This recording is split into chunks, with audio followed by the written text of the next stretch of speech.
না। এজন্যই তো আবু বকর সিদ্দিক রাদিয়াল্লাহু আনহু রাস্তা দিয়ে চলতেছেন। আবু বকর সিদ্দিক রাদিয়াল্লাহু আনহুকে দেখে দুইটা ইহুদি দাঁড়িয়ে দাঁড়িয়ে বলে, এতদিন জানতাম মুহাম্মদ একাই ফকির, মুসলমানরা একারাই ফকির।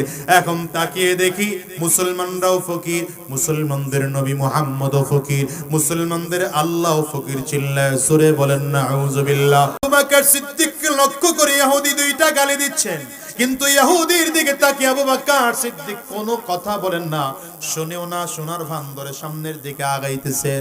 ইহুদি দুইটা আবার বলে, এই শোনো, এতদিন জানতাম মুসলমানরা একারাই ফকির, এখন দেখি মুসলমানরাও ফকির, মুসলমানদের নবীও ফকির, মুসলমানদের আল্লাহ তাআলাও ফকির। চিল্লা আরো জোরে বলেন নাউযুবিল্লাহ। ওই যে কোরআনে আল্লাহ তাআলা আয়াত নাযিল করেছেন, আকরিদুল্লাহ করদান হাসানা, তোমরা আল্লাহ তাআলাকে ঋণ দাও। তার মানে হলো এই নাকি আল্লাহ তাআলা টাকা পয়সার অভাবে পড়ে গিয়েছেন, এজন্য আল্লাহ ঋণ চেয়েছেন? না না না না। আল্লাহ বলেন, গোলাম রে, সম্পদ আমি তোরে দিয়েছি, তবে তোর সম্পদ থেকে যদি আমি আল্লাহকে একটু দান করে ফেলো, আমি আল্লাহ তোর কাছে ঋণী হয়ে গেলাম। এই দানটাকে আমি আল্লাহ তাআলা যখন ফিরিয়ে দেব, একটা সম্পদকে আমি আল্লাহ উহুদ পাহাড় সমপরিমাণ বাড়ায় তোকে নেকি দিয়ে দেব। এই আয়াত নাযিল হওয়ার পরে ইহুদি দুইটা আবু বকর সিদ্দিকরে বলতে আরম্ভ করেছে, দুইবার বলেছে। আবু বকর সিদ্দিক শোনার পরও না শোনার ভান ধরে চলতেছে। এইবার ইহুদিটার নাম ধরে বলে, আবু বকরকে বলছি, আবু বকর নিজেও ফকির, আবু বকরের নবীও ফকির, আবু বকরের আল্লাহও ফকির। আবু বকর সিদ্দিক রাদিয়াল্লাহু আনহু যখন এই কথা শুনেছেন, একবার ছাড় দেওয়া যায়, দ্বিতীয়বার ছাড় দেওয়া যায়, তৃতীয়বারে যখন বলছেন আর ছাড় দেওয়া যায় না, মেজাজ গরম হয়ে গেল। নরম মানুষ গরম হয়ে গেলে ইহুদির দিকে তাকাইয়া সামনে এসে এত জোরে একটা থাপ্পড় মেরেছে, ইহুদি ঘুরে ঘুরে রাস্তার পাশে পড়ে যায়। আবু বকর সিদ্দিক দাঁড়িয়ে আছেন, উঠলে আর একটা দিন। ইহুদিও বুঝতে পারছে উঠা যাবে না, অমন কইরাই পড়ে আছে। আবু বকর সিদ্দিক রাস্তা দিয়ে চলে গেলেন। ইহুদি কত বড় খারাপ, এই নবীজির কাছে গিয়া বলে, মুহাম্মদ, তোমার যে আবু বকর আছে তাকে দেখো, আমার থাপ্পড় দিয়ে গালটারে লাল বানিয়ে ফেলেছে। নবী আমার বলেন, আবু বকর মারছে না ওমরে?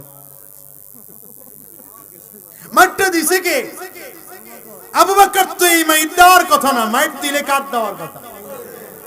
ইহুদি কয়, আমি আবু বকরেরও চিনি, ওমরেরও চিনি, এই মাইরটা ওমর দেয় না, আবু বকর দিয়েছে।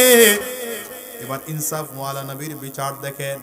আমার নবী দুজন পুলিশ সাহাবী পাঠালেন, তাড়াতাড়ি করে যাও, কোথায় আবু বকর, হাতে হ্যান্ডকাপ পড়া অ্যারেস্ট করে আমার দরবারে নিয়ে আসো। আল্লাহু আকবার, আওয়াজ করে চিল্লাও। আবু বকর সিদ্দিক রাদিয়াল্লাহু আনহু আসতেছেন নবীজির সামনে, মাথা নিচু করে করে আগায়। কি অপরাধে ধরে আনা হলো জানি না, জানি না। ইহুদি দুইটা নবীজির সামনে বসা, আবু বকর নবীজির সামনে দাঁড়িয়ে দেখে ইহুদি দুইটা সামনে বসা আছে। নবীজির দিকে তাকিয়ে এতক্ষণ নরম ছিলেন, হঠাৎ গরম হয়ে গেলেন। হুজুর, আপনি যদি অনুমতি দেন একটা থাপ্পড় দেব।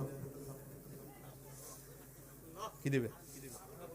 নবী কয়, আবু বকর, এতক্ষণ তুমি থাপ্পড় দিছো, আমার বিশ্বাস হয় নাই, কিন্তু এখনকার তোমার অ্যাটিটিউড দেখে বুঝলাম আগের থাপ্পড়টা তুমিই দিছো। কেন মেরেছো আবু বকর? আবু বকর সিদ্দিক কান্না করেন আর বলেন, মারবো না তো কি করব, ও আমাকে ফকির বলে গালি দেয়, মানলাম আমি ফকির, মাফ করে দিলাম, কিন্তু ও আপনাকেও ফকির বলে গালি দেয়, আল্লাহকেও ফকির বলে গালি দিয়েছে। দুইটা ব্যাপার আমি মাফ করতে পারি না, একবার নয়, দুইবার নয়, তিনবার গালি দিয়েছে। আমারে গালি দিয়েছে, আমি মাফ করে দিলাম, কিন্তু আপনাকে গালি দিয়েছে, আল্লাহকে গালি দিয়েছে। দুই থাপ্পড় পাওয়ার জায়গা আছে, একটা দিছি আর একটা অনুমতি পাইলে দিব। নবী আমার ডেকে বলেন, আবু বকর, সে যে তোমার আল্লাহকে ফকির বলে গালি দিয়েছে, আমি নবীকে ফকির বলে গালি দিয়েছে, তোমার কাছে কোনো সাক্ষী আছে নাকি? আবু বকর সিদ্দিক বলেন, সাক্ষী নাই। ইহুদি যখন শুনছে সাক্ষী নাই, চান্স বেড়ে গেছে। এ দাঁড়ায় কয়, মুহাম্মদ, আমি তোমারে গালি দিছি ঠিক আছে, আল্লাহরে দেইনি। এটি জানে যে আমার নবীর সামনে দাঁড়ায় যদি আল্লাহকে গালি দিয়েছে এটা প্রমাণিত হয়, তাহলে আমার নবীও তাকে ছাড়বেন না। কারণ ছাড়েন নাই তো। ওই যে সূরা লাহাব যখন নাজিল হলো, সূরা লাহাব নাজিল হওয়ার পরে আবু লাহাব তার দুই ছেলেরে ডাকছে, একটার নাম হচ্ছে উতবা আর একটার নাম উতাইবা। এই দুইটারে ডাকছে, ডেকে বলে, এই তোরা আমার বাধ্যগত সন্তান না অবাধ্য সন্তান? দুই সন্তান কয়, কেন আমরা তোমার বাধ্য সন্তান? বলে, বাধ্য সন্তান হলে আমি এখন বলবো, শুনবি? কি বলবা? তো বলাটা হচ্ছে, এই উতবা আর উতাইবার কাছে নবীজির দুই মেয়ে বিয়ে দেওয়া ছিল, আরুস হয় নাই, বিয়ে দেওয়া ছিল। তো উতবা আর উতাইবাকে আবু লাহাব ডেকে বলে, তোরা যদি আমার বাধ্য সন্তান হও, এই মুহূর্তে গিয়া মুহাম্মদের দুই মেয়েকে একসাথে তালাক দিয়ে আসবে। দ্বিতীয় নম্বর, মুহাম্মদ রে বলে আসবে, সে যে আল্লাহর দাওয়াত দেয়, এই আল্লাহ আমরা মানি টানি না। নাউজুবিল্লাহর পাওয়ারে মনে হইতেছে ফরমালিন। উতবা উতাইবা ঠিক আছে, এটা কোনো বিষয় না। নবীজির সামনে দাঁড়ায় বলে, মুহাম্মদ তোমার দুই মেয়েকে আমরা দুই ভাই তালাক দিয়ে গেলাম। বাবার সামনে তার মেয়েকে তালাক হওয়া এটা কত কষ্টের। যেই তালাক প্রাপ্ত কোন মেয়ের বাবা যদি এখানে থাকেন, সে বুঝবেন কি ঠিক না বেটি? রাহমাতুল্লিল আলামিনের কলিজাটা ভেঙে যায়। এরপরে কোনো কথা বলে নাই। হঠাৎ করে বদমাশ এই দুইটা ডাক দেয়, মুহাম্মদ তুমি যে আল্লাহর দাওয়াত দাও, এই আল্লাহ আমরা মানি জানি না। কথা বলতে দেরি হয়, রাহমাতুল্লিল আলামিনের জবান থেকে বদদুয়া বের হয়ে গেল, আল্লাহ আমি যেন শুনতে পাই এই উতবাকে কুকুরে কামড়ায়া কামড়ায়া জমিন থেকে বিদায় করেছে। নবীজির জবান থেকে দোয়া বের হতে দেরি, কবুল হতে দেরি হয় না। বদদুয়া বের হতে দেরি, কবুল হতে আর দেরি হয় না। আল্লাহর বিরুদ্ধে কথা বলেছে, নবী সহ্য করতে পারেন নাই। লম্বা কথা, ওইদিকে আমি যাব না। শেষ পর্যন্ত হইছে এটা, বাঘে কামড়ায়া জমিন থেকে বিদায় করেছেন। এখন মুহাদ্দিসিন মুফাসসিরিন বলেন যে নবীজি বলেছেন কুকুর কামড়ায়া মারবে, ওরে বাঘে কামড়ায়া মারলো কেন? হ্যাঁ, হায়াতুল হাইওয়ান নামক কিতাবে লেখে যে বাঘের আর কুকুরের কিছুটা মিল আছে। বাঘও ছিঁড়া ফাইড়া খায়, কুকুরেও ছিঁড়া ফাইড়া খায়। যেহেতু নবীজি আসলে বুঝাইতে চাইছেন বাঘেই খাবে, কিন্তু নবীজি ওর উপরে এত রাগ করেছিলেন যে বাঘের কথাটা আসে নাই জবান থেকে, নবীজির জবান থেকে ঘৃণার কারণে কুকুর শব্দ বের হয়েছে।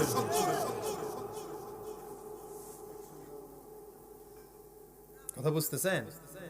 তো এই ইহুদি জানে যে যদি এখানে আল্লাহকে গালি দিয়েছে প্রমাণিত হয়, তাহলে নবীও তারে, এইজন্য দাঁড়ায় বলে, মুহাম্মদ আমি তোমারে গালি দিয়েছি, ঠিক আছে, আল্লাহরে দেইনি।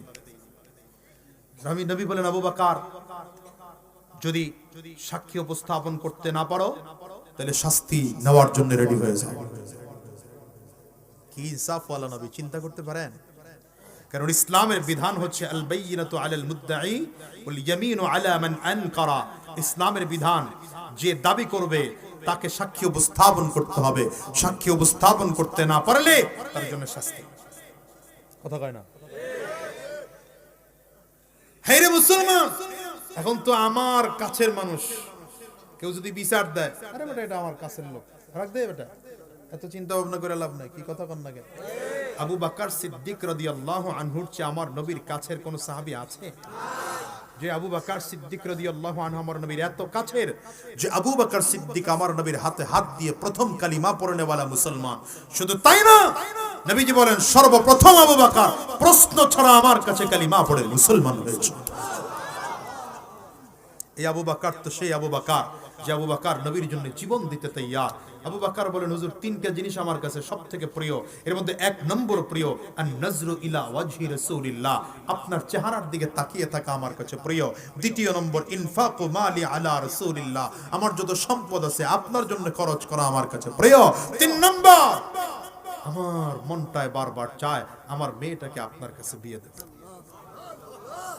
দেখেন তিনটা জীবন দিয়ে দেওয়া। এই জন্য যুদ্ধের ময়দানে যেদিন নবী বললেন কি আছে নিয়ে আসো, হযরত আবু বকর গিয়ে নিজের ঘরের ওয়াল হাতাইতেছেন, যা আছে সব তো পোটলা করছেনই, ওয়াল হাতাইতেছেন। আম্মা জান আয়েশা বলেন আমি আমার আব্বাকে জিজ্ঞাসা করলাম আপনি ওয়াল হাতান কেন? বলে ওয়াল হাতায়া দেখি ওয়ালের মধ্যে যদি একটা সুই থাকে, এই সুইটাও নিয়ে আমার নবীর সামনে হাজির করব, ঘরে কিচ্ছু রাখবো না, ঘরে থাকবে আল্লাহ এবং তার রাসূল, আর সব নিয়ে নবীর সামনে উপস্থাপন করব। আবু বকর সিদ্দিকের মতো কুরবানি কেউ করতে পারে নাই, কেউ করতে পারবেও না। আজকে সে আবু বকর আসামির কাঠ করায় দাঁড়ানো। নবী আমার ডেকে বলেন আবু বকর আজকের মধ্যে যদি সাক্ষ্য উপস্থাপন করতে না পারো তাইলে শাস্তির জন্য রেডি হও।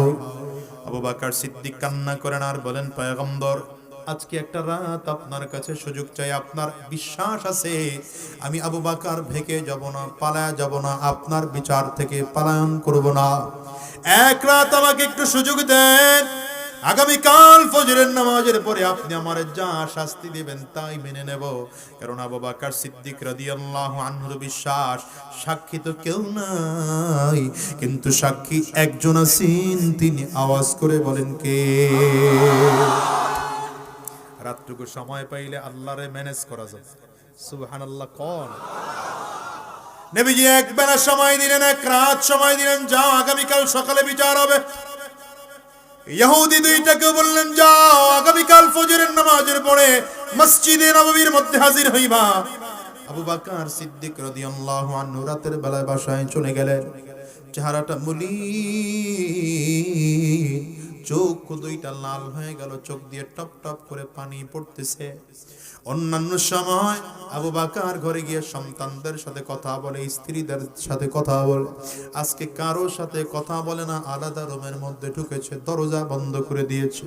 আবু বকর সিদ্দিক আজকের রাত দরজা বন্ধ করে চোখের পানিগুলো ফেলে ফেলে আল্লাহর কাছে কান্না করে আর ডেকে বলে মালিক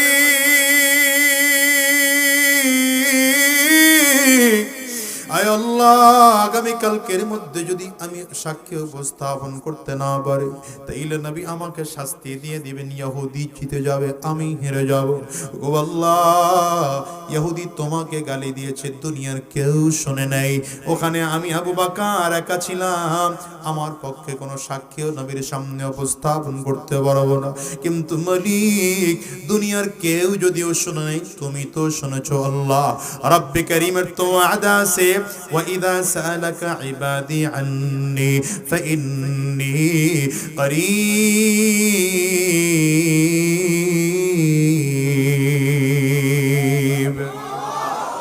رب كريم ارتواد سي ادعوني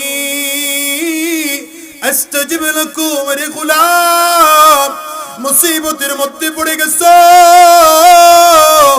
আমি আল্লাহ তাআলাকে ডাকো, আমি সাড়া দেওয়ার জন্য তৈয়ার। মুসিবতের মধ্যে পড়ে গেছো, আমি আল্লাহর কাছে বলো, আমি আল্লাহর কাছে চাও, কি চাইবা বলো, আমি আল্লাহ তাআলা দেওয়ার জন্য তোমার কাছে এসে দাঁড়ায় যাব।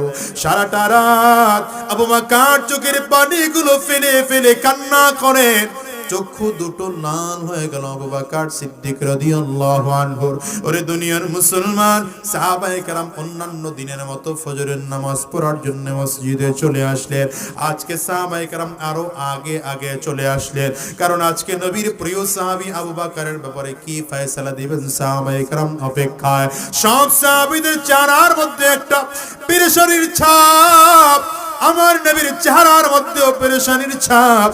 নবী তো আবু বকরের জন্য বড় মায়া হয়, কিন্তু ইসলামের শরীয়তের বাহিরে নবীজি এক কদম সামনে আগাইতে পারবেন না। রাহমাতুল লিল আলামিন ফজরের নামাজের জন্য অপেক্ষা করতেছে, সাহাবায়ে কেরাম অপেক্ষা করেন। আজকে তাকিয়ে তাকিয়ে দেখে অন্যান্য দিন আবু বকর আগে আগে মসজিদে চলে আসেন, নবীজির পেছনের মুসল্লাটায় দাঁড়িয়ে যায়।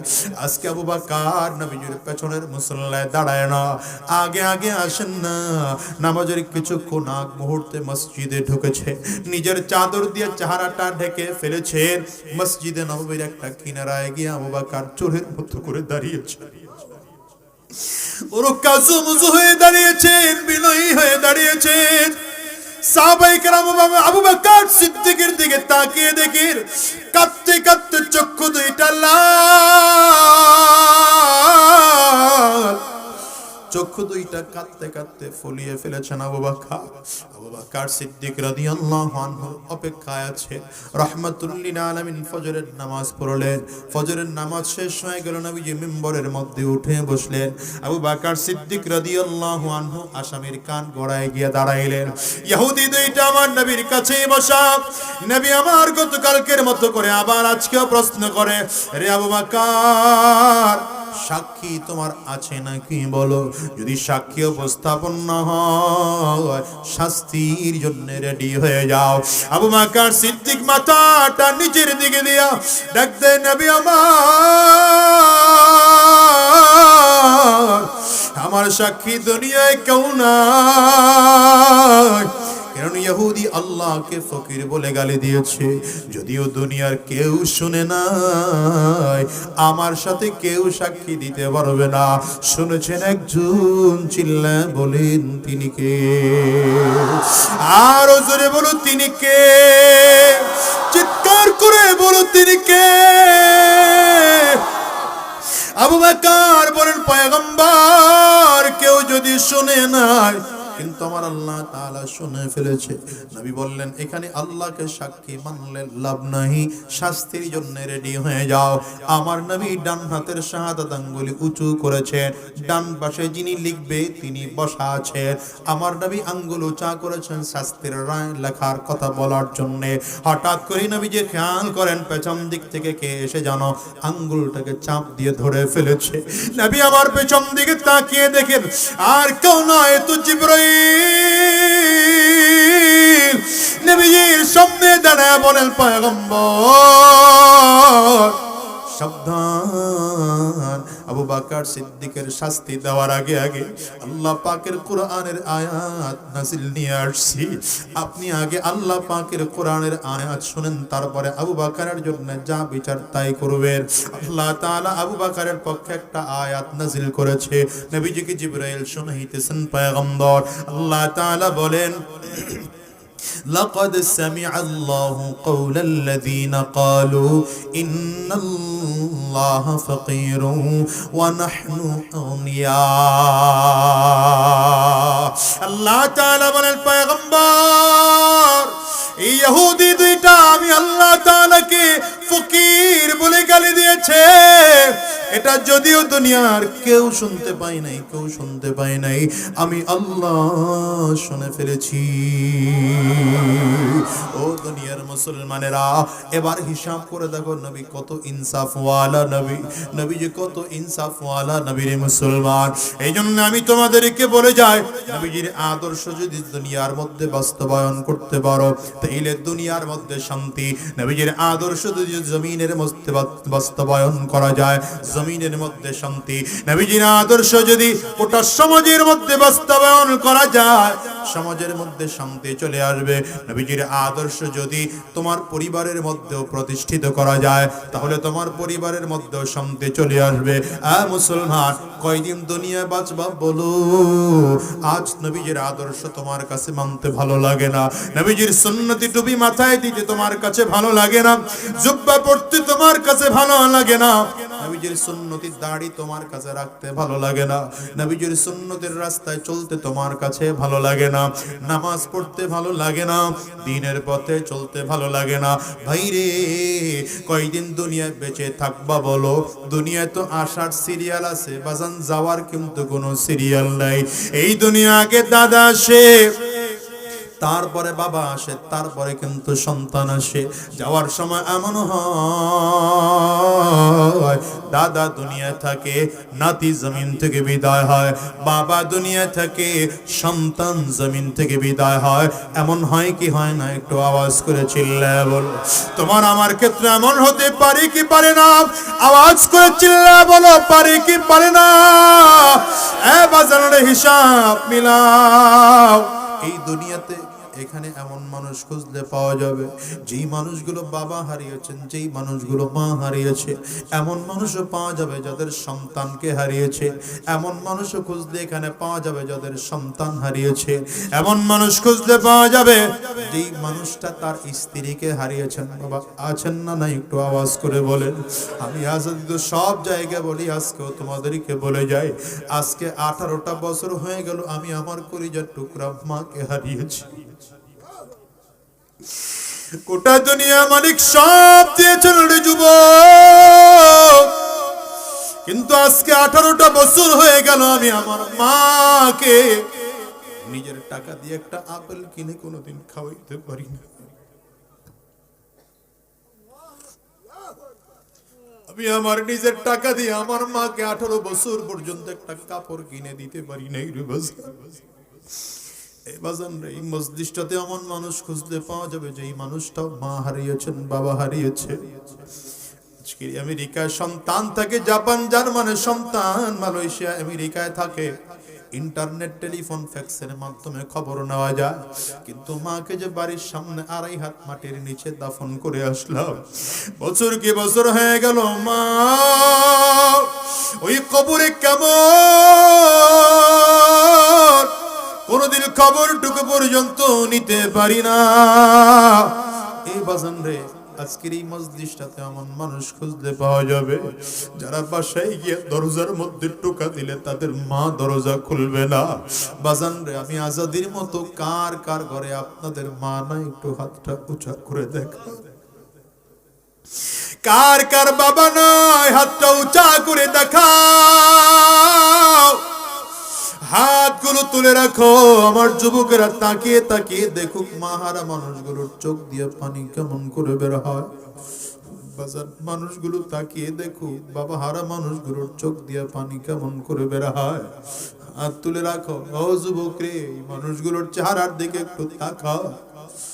কারো চক্ষু দুইটা লাল, কারো চোখের কোটায় পানি,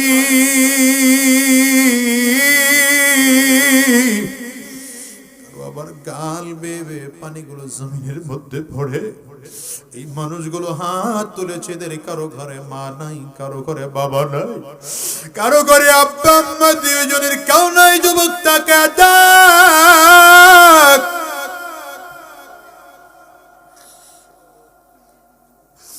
যুবকরে অনুরোধ করে যাব, যতদিন এই জমিনের মধ্যে থাকবা আব্বা আম্মার সাথে বেয়াদবি করবা না। বাজার আজকের মজলিসটার মধ্যে যেমন করে মা জমিন থেকে বিদায়, হাতগুলো নামা, যেমন করে বাবা জমিন থেকে বিদায়, এমন একটা দিন আসবে আপনি আমি জমিন থেকে বিদায় হয়ে যাব। আজরাইল তো পেছনে ঘুর ঘুর ঘুর ঘুর ঘুর ঘুর করে ঘুরে, যেদিন আবার মালিকের আদেশ হয়ে যাবে সেদিন আজরাইল এসে গুনাহগারের সামনেও দাঁড়িয়ে যাবে। গুনাহগার যখন আজরাইল আলাইহিস সালামকে দেখবে, গুনাহগার তাকিয়ে দেখবে আজরাইল আলাইহিস সালামের পাও দুইটা জমিনে, মাথাটা 7 আসমানের উপরে দেখা যায়। এক হাত পৃথিবীর পূর্ব প্রান্তে, আজরাইলের আরেকটা হাত পৃথিবীর পশ্চিম প্রান্তে দেখা যায়। আজরাইলের চক্ষু দুইটা উহুদ পাহাড়ের চেয়ে বড় মনে হয়। আজরাইল আলাইহিস সালামের প্রত্যেকটা পশমের গোড়া থেকে মনে হয় যেন আগুনের ফুলকি বের হয়। গুনাহগার এই সুরত দেখে শরীরে 360টা মুকামের মধ্যে রুহটা দৌড়াইতে থাকবে, চক্ষুটা উল্টায় যাবে, জান কবজ হতে চাবে না। আজরাইল আলাইহিস সালাম রুহটার মধ্যে এত জোরে থাপা মারবে, কলিজার রগগুলো টাস টাস টাস টাস করে ছিঁড়ে যাবে।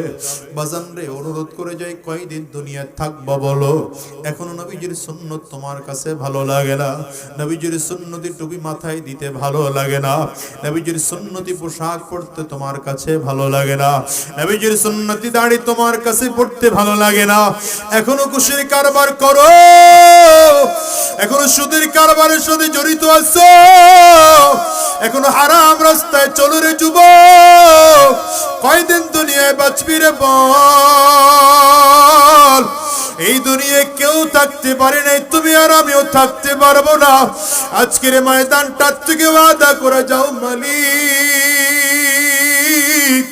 যতদিন এই দুনিয়া দুনিয়ায় থাকবো আর হারাম রাস্তায় কদম বাড়াবো না, শয়তানি রাস্তায় কদম বাড়াবো না, আর গুনাহের রাস্তায় কদম বাড়াবো না। যতদিন এই দুনিয়ায় থাকবো কোরআন ও সুন্নাহ অনুযায়ী জীবনটাকে চালাবো, ইসলাম অনুযায়ী নিজের জীবনটাকে সাজাবো। কারা কারা ওয়াদা করতে পারো? দুইটা হাত উঁচা করে আমার আল্লাহকে দেখাও, আওয়াজ দিয়ে চিৎকার করে জোরে ডাক দাও আল্লাহ। আরো জোরে চিৎকার করে ডাকো, আওয়াজ দিয়ে চিল্লায় ডাকো। চোখে যদি পানি না আসে অন্তত কান্নার ভানটুকু হলেও ধরো, ডানে আর বামে তাকাও, তাকিয়ে দেখো কার চোখে পানি। ওই মানুষটার দিকে তাকিয়ে নিজের নিজে ধিক্কার মারো, আর চোখের পানি ফালায়া কাঁদো। কারণ দুনিয়ার ঘরে আগুন লাগলে যেমন পানি ছাড়া নিভানো যায় না, ওই কবরেও যে জাহান্নামের আগুন জ্বলতেছে ধাউ ধাউ করে, জাহান্নামের আগুন, ওটাও কিন্তু চোখের পানি ছাড়া নিভানো যাবে না। আওয়াজ দিয়ে চিল্লায় জোরে ডাকো আল্লাহ, আরো জোরে ডাকো আল্লাহ, চিৎকার করে ডাকো আল্লাহ। দয়ার মালিক, যতদিন এই জমিনের মধ্যে থাকবো আর হারাম রাস্তায় কদম বাড়াবো না। ওয়াদা করলাম দ্বীনের পথে চলবো। আল্লাহ তুমি কবুল করে নাও, কবুল করে নাও, কবুল করে নাও। জবান খুলে আওয়াজ দিয়া বলো আমিন, আরো জোরে চিৎকার করে বলো আল্লাহুম্মা আমিন।